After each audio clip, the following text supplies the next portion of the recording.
Engineer Mumtaz Hussain साहब। इनका कहना है कि मुझे ज़्यादा उठाना नहीं, मेरे लिए ज़्यादा कोई बात करनी नहीं। हाज़रीन महफिल में सिर्फ इतना कहूँगी कि जो लोग इतने प्यारे काम कर रहे होते हैं, ऐसे टॉपिक को नुमाया करते हैं जिसकी हमारे माशरे में अशद ज़रूरत है, तो क्या उनको सामने लाया ना जाए। हम लोग तो नमूदो नुमाइश से इतने दिलदादा हैं कि अपने आप को एक्सपोज करना पसंद करते हैं।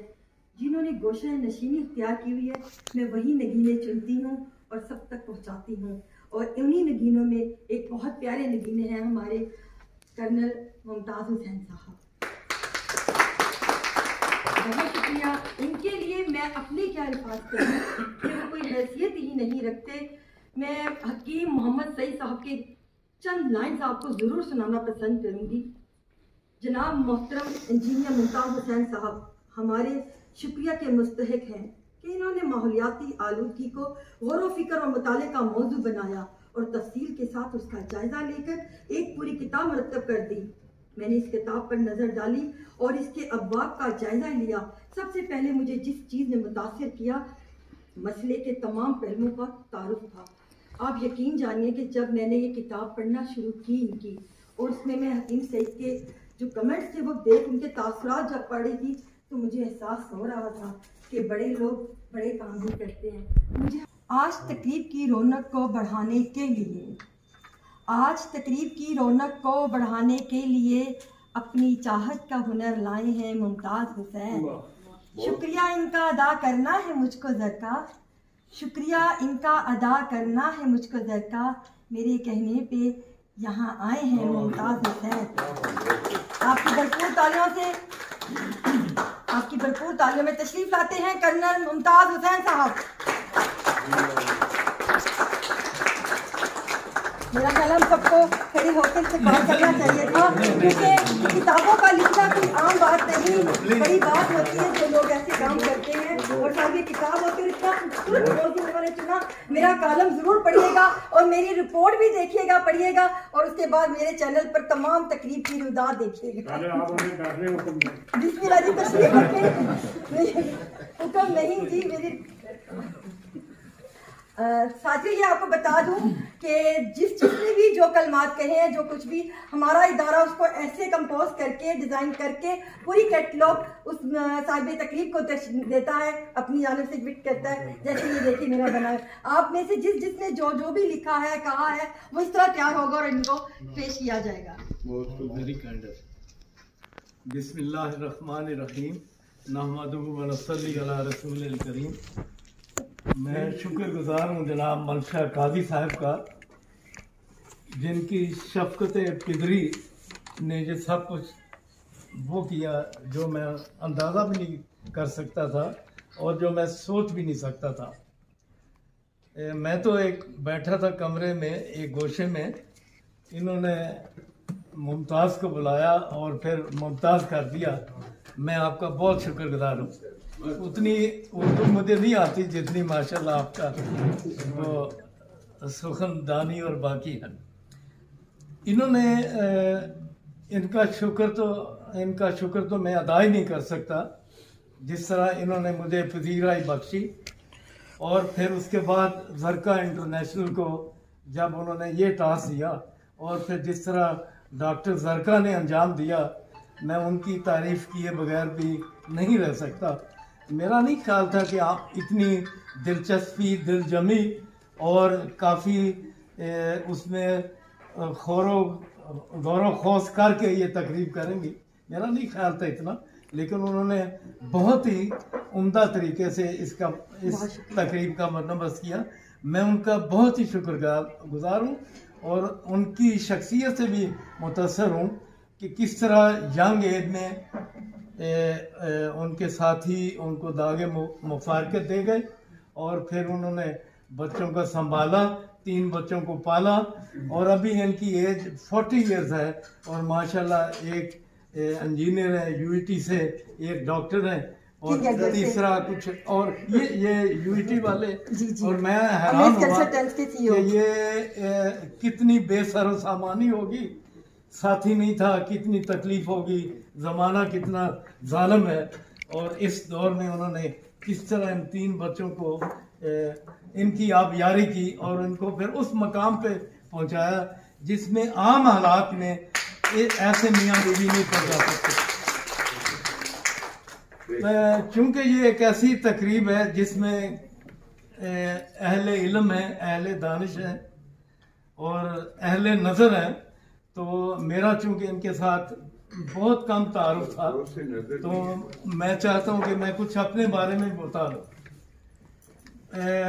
मैं शरकपुर से बिलोंग करता हूं। शरकपुर आप लोग जानते होंगे, डिस्ट्रिक्ट शेखुपुरा एक जगह है। 1947 की मेरी पैदाइश है। मैंने मैट्रिक किया वहाँ शरकपुर के गवर्नमेंट पायलट सेकेंडरी स्कूल से। 1962 में फिर मैं एग्रीकल्चर यूनिवर्सिटी फैसलाबाद चला गया और वहाँ से मैंने एमएससी की सॉइल साइंस में, और 69 में फिर मैंने आर्मी ज्वाइन कर ली। आर्मी में कुछ 28 ईयर्स रहा और फिर रिटायरमेंट 96 में हुई। उससे पहले मैंने बीएससी सिविल इंजीनियरिंग की आर्मी से और फिर एमएससी एनवायरमेंटल इंजीनियरिंग की यूईटी लाहौर से। तो पीएचडी का बस वो इत्तेफाक ही नहीं हुआ, बस बहुत दिलचस्पी नहीं थी, ऐसे कुछ हो गया। तो ये थी मेरी बैकग्राउंड। सो मेरी बैकग्राउंड में विलेज एरिया है, रूरल एरिया है 1, नंबर 2 दीनी टच भी है। अगर मैंने शरकपुर का नाम इसलिए लिया था कि शेर मोहम्मद शरकपुरी साहब नक्शबंदी वहाँ की बड़ी गद्दी है, नक्शबंद सिलसिला की, और ये मियाँ सर मोहम्मद शफी के खालाजाद भाई थे और इकबाल भी उनके पास आए थे। इनके पास जब आना होता है लोगों का तो वो काफ़ी मुतरच्छे होने चाहिए, क्योंकि नक्शबंदी सिलसिले वाले वैसा चाहते हैं। तो मकसद ये कहने का है कि कुछ दिलचस्पी वहाँ से हुई, क्योंकि मैट्रिक तक चूंकि मैं शरकपुर में था तो उर्स होता था 1 रबीउल अव्वल से 3 रबीउल अव्वल तक। तो वहाँ हम बैठते थे, बड़े वो शेड है वहाँ पे, तो ऐसे लोगों को सुनते थे जो अभी है मौजूद भी नहीं है। मिसाल के तौर पे शफी उकाड़वी को सुना, जो मेरी एज के लोग होंगे वो जानते होंगे। गुलाम अली उकाड़वी को सुना। शफी उकाड़वी ये कोकब उकाड़वी के फादर हैं, वो जो आजकल टीवी शीवी में आते हैं। गुलाम अली उकाड़वी को सुना। कर्मा वाले उन दिनों आते थे। प्लस ये बाकी काफ़ी लोग, इवन शोरश काश्मीरी इनके पास, मौलाना मदूदी के पास आए। मैंने सुना वो कौसर न्याजी को जब वो जमात इस्लामी में थे उस वक्त उनको सुना था, और काफ़ी उस वक्त जवान भी हो, बाद में वो पीपी में आ गए। अयूब खान और मलिक अमीर मोहम्मद खान को सुना धोबी काट फैसलाबाद में, लाइव उनको सुना जब अयूब खान ने कहा कि हम कोई घास खाता बच्चा नहीं है कि हम इंडिया से डर जाएगा, हम मुकाबला करेगा, ये ना। और फिर उनकी स्पीच भी लाइव सुनी, वो के वो 65 वाली, सितंबर वाली, वगैरह वगैरह। एनवायरमेंट एक ऐसा सब्जेक्ट है जिसका ताल्लुक अल्लाह से है, अल्लाह से। It is a divine subject. ये आम सब्जेक्ट नहीं है, ये फिजिक्स केमिस्ट्री बायोलॉजी नहीं है, ये अल्लाह का सब्जेक्ट है। ये वो सब्जेक्ट है जिस तरह अल्लाह अज़ल से अबद तक है ना, और हमें कुछ पता नहीं आगे क्या होना है वगैरह वगैरह। तो ये एनवायरमेंट भी अज़ल से अबद वाला सब्जेक्ट है। सो हज़रत आदम की तख्लीक से पहले भी ये सब्जेक्ट मौजूद था, आज भी मौजूद है, और ये आइंदा भी अगली ज़िंदगी में भी मौजूद होगा। उसकी शक्लें बदली होती जाएंगी। मिसाल के तौर पे अगर आप अच्छे काम करेंगे तो आपके लिए एक अच्छा माहौल इंतज़ार कर रहा होगा अगली ज़िंदगी में, और अगर कोई ख़राब काम करेगा तो उसका। तो ये एनवायरनमेंट एक ऐसा सब्जेक्ट है जो अल्लाह को सबसे प्यारा है, जो अल्लाह के नज़दीक सबसे डियर है। अब मैं आपको बताता हूँ कि हमें जब हम कहते हैं कि एनवायरनमेंट में सारे सब्जेक्ट आते हैं, zoology, botany, chemistry, physics, biology, astronomy, all subjects. An environmentalist has to be a jack of all trades. Maybe he's not good at one, लेकिन उसको सब चीज़ों का आना चाहिए। ये एक सूफी सब्जेक्ट है, ये वो सब्जेक्ट नहीं है कि ये आपको बुलाता है कि आप हमारे पास आए और हमारे पास आए और हमें तंग ना करें, हम आपको तंग नहीं करेंगे। एनवायरनमेंट का जो माखज है वो कुरान पाक और अहादीस, और उसके अलावा जो आप इनोवेशन देखते रहते हैं कि आज है हमारा कंसेंसस है, जो भी दीन के मुख्तलिफ पहलू हैं जिसमें हम मसाइल को उनका इजरा कर लेते हैं अगर हमें किसी जगह से डायरेक्ट चीज़ ना मिल रही हो। तो जो इस्लाम है, अब मैं आपको बताता हूँ कि मेन हमारा सोर्स कुरान पाक है। एम आई राइट? कुरान पाक में एनवायरनमेंट को इतना जिक्र किया गया है। ये 1972 में कॉन्फ्रेंस हुई थी स्टॉकहोम में, पहली एनवायरनमेंट की कॉन्फ्रेंस हुई थी 1972 में। उस वक्त दुनिया का समिट हुआ था, दुनिया को पता चला एनवायरनमेंट क्या सब्जेक्ट है। उससे पहले किसी को खबर ही नहीं थी, कोई एनवायरमेंटल असेसमेंट रिपोर्ट नहीं बनती थी, कोई सब्जेक्ट पढ़ाया नहीं जाता था, कुछ भी नहीं 72 में। अब आप देखें कि हमें तो हजरत आदम अलैहिस्सलाम से पता है, हजरत आदम अलैहिस्सलाम को जन्नत से निकाला गया तो आके उन्होंने खेती बाड़ी शुरू की, उन्होंने एग्रीकल्चर शुरू की, अपने लिए जो अल्लाह ने मुआश का सिस्टम किया था वो किया। हजूर सल्लल्लाहु अलैहि वसल्लम का अपना फरमान है कि हजरत आदम व जुर्रा कि वो एक एग्रीकल्चरिस्ट थे। Am right to not? तो जो कुरान पाक है, अब आप थोड़ा सा डिटेल में कुरान पाक पढ़े, ज़रा साइंटिफिक और इंजीनियरिंग तरीके से पढ़े।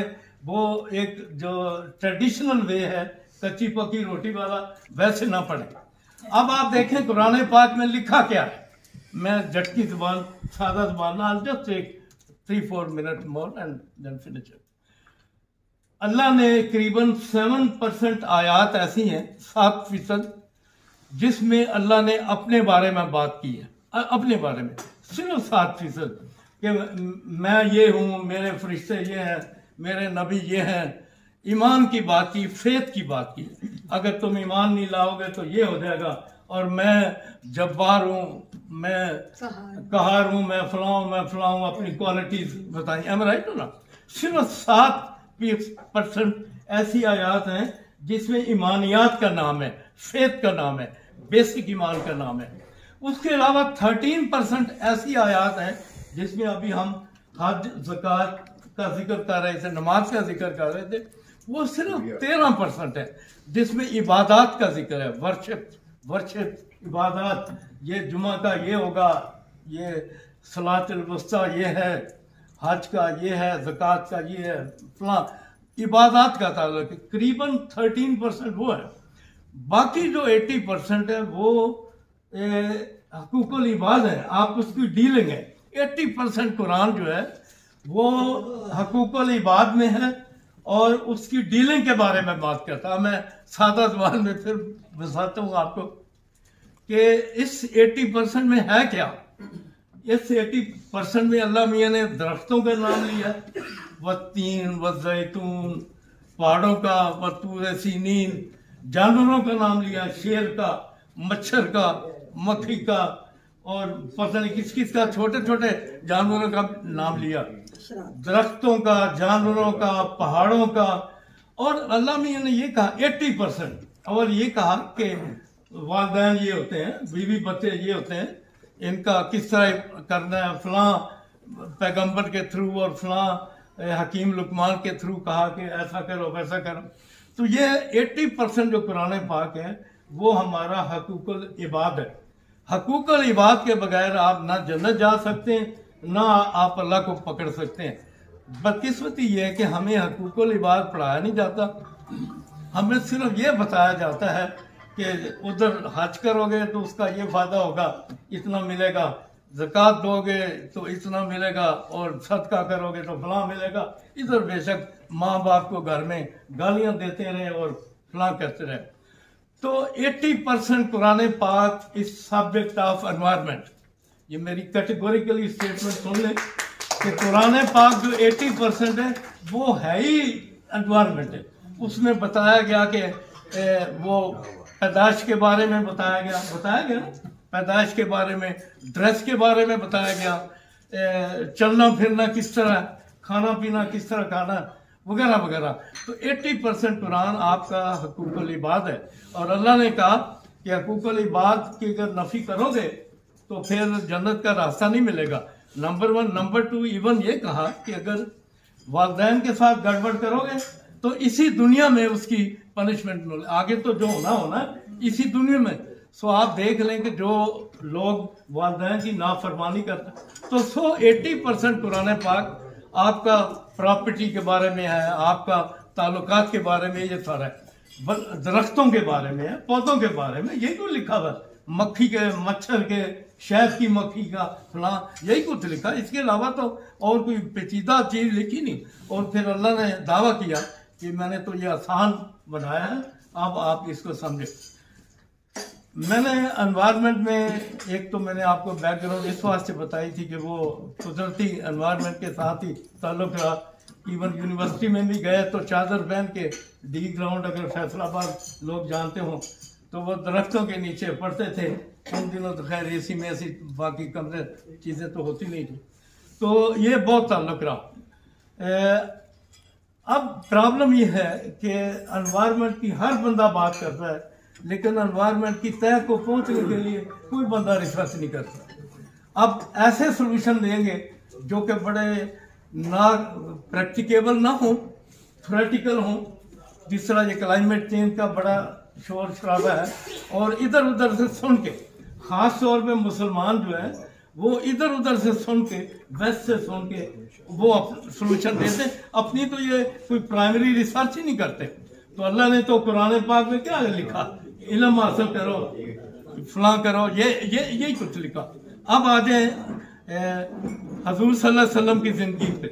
मैंने कहा कि 80% कुरान पाक की दरबार में, हजूर सल्लल्लाहु अलैहि वसल्लम की लाइफ 100% इज एनवायरमेंट। हजूर सल्लल्लाहु अलैहि वसल्लम क्या किया, उन्होंने ये किया, उन्होंने कुरान पाक को ज़बानी तकरीरें दी की, ऐसे बात से नहीं करते रहे, उन्होंने उसको प्रैक्टिकली अप्लाई किया। दरख्त लगाना है तो उन्होंने क्या कहा कि जब क़यामत भी बर्पा हो और आपके हाथ में दरख्त की चीज हो तो आप दरख्त लगाएं। फिर आपने जानवरों की इज्जत के बारे में क्या कहा कि कई कैमल उनको शिकायत किया कि ये मेरा मालिक मुझे खुराक नहीं देता, ये भी शिकायत की। फिर आपने देखा कि हज़ूर सल्लल्लाहु अलैहि वसल्लम का फरमान था कि जानवर में जब आप पड़ाव डालते हैं, रेस्ट करते किसी जगह, तो जानवर का सामान भी उतारें, उसको चराई कराएं, उसको पानी पिलाएं, जिस तरह की आप रेस्ट करते हैं, इतना ख्याल। अच्छा, फिर जो विमेन राइट्स के बात करते हैं आप, विमेन राइट्स में भी क्या बात करें कि कुरान पाक में उनकी गवाही भी जायज है, उनका हिस्सा भी है। और कहा गया हज़ूर सल्लल्लाहु अलैहि वसल्लम ने कि इंसान वो अच्छा है जो अपनी बीवी से सबसे अच्छा है। तो ये तो हमें किसी की जरूरत नहीं किसी के पास जाके डिक्टेशन लेने की कि हमें ये हिस्सा दो, हमें वो हिस्सा दो, हमारा ये हक है। इवन आप कोई जुर्म भी हो जाता है तो फिर भी उसमें मारने की इजाजत नहीं है वीमेन को, कितना, और रोटी पानी का वो सारा जिम्मेदार होता है मर्द। तो औरतों के जो हकूक और फ़राइज़ हैं वो तो मर्दों से भी बहुत ज़्यादा है। औरतें जो हैं वो हमारे लिए एनवायरनमेंट की पहली दरसगाह है। घर में अगर आप बच्चों को सही खाना खिलाएंगी, सही पिलाएंगी, सही वो रह रहे होंगे, घर का डिसिप्लिन ठीक होगा, म्यूजिक से शोर शराबा नहीं होगा, स्मोकिंग घर में नहीं होगी। इवन आप अपने हस्बैंड को चेक करें कि वो स्मोकिंग ना करें, अपने बच्चे को, तो जो हमारी वेमेन है वो सबसे बड़ी एनवायरमेंटलिस्ट है।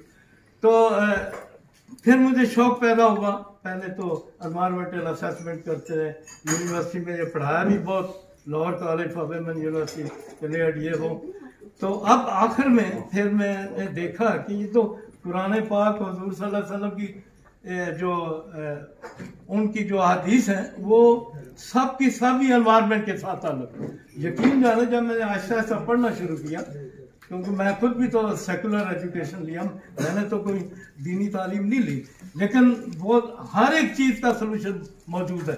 ये ज़बानी खाले दावा करते हैं कि फलां नहीं है। आप देखें ना वो हजरत साले की ऊँटनी का देख ले कि एक ऊँटनी के लिए एक किस तरह वो तबाही कर दी गई। तो मैं बहुत शुक्रगुजार हूँ हर अहले इल्म, हर दानिश्वर और अहले नज़र हजरात का कि वो आप तशरीफ आए और आपने मुझे इतनी इज्जत बख्शी। मैं इस लायक नहीं था, इस अहल नहीं था, मैं तो जाहिल आदमी हूँ। आप सब माशाल्लाह पढ़े लिखे और बहुत दानिश्वर लोग हैं। इंशाल्लाह आपसे मुलाकात फिर भी रहेगी, हम आपसे सीखेंगे। जो कलमात आपने मेरे बारे में कहें, किताब के बारे में, मैं उनका शुक्रगुजार हूँ और इंशाल्लाह मैं कोशिश करूँगा आपकी एक्सपेक्टेशन पे आंदा भी उतरूँ और कुछ और भी इस्लाम और माहौलियात की खिदमत करूँ। शुक्रिया। आपके लेक्चर होंगे पूरे पाकिस्तान में आपके लेक्चर होंगे। बिल्कुल इंशाअल्लाह ताला, बिल्कुल सबसे जी बाबा जाने ने कितना खूबसूरत शेर देकर कह दिया। आप सारे सदर जो है, सबसे पहले मैं आप सबका शुक्रिया अदा करती हूँ तहे दिल से कि आप सब लोग जिस तरह आए। और सबसे पहले मैं अपने मंशा काजी बाबा का शुक्रिया अदा करती हूँ कि इस तकलीफ को मेरे साथ संवारने में आपका बड़ा अहम रोल है। काजी बाबा आपका बेपनाह शुक्रिया। आपने ना सिर्फ अपने दोस्त का काम संवारा, आपने बेटी के काम को भी सराहा और उसको भी संवारा। और सब आप सबका फर्दन शुक्रिया अदा करती हूँ कि आप सब लोग यहाँ पे अपने कीमती वक्त से वक्त निकाल कर आए और मैं आखिर में सबका बहुत शुक्रिया अदा करती हूँ। अल्लाह ताला आप सबको जिंदगियाँ दे, सेहत तंदुरुस्तियाँ अता करे और ये महफिलें यूं ही सजती रहें। अल्लाह ताला सबके आंगनों को आबाद रखे। आमीन। पाकिस्तान जी जिंदाबाद।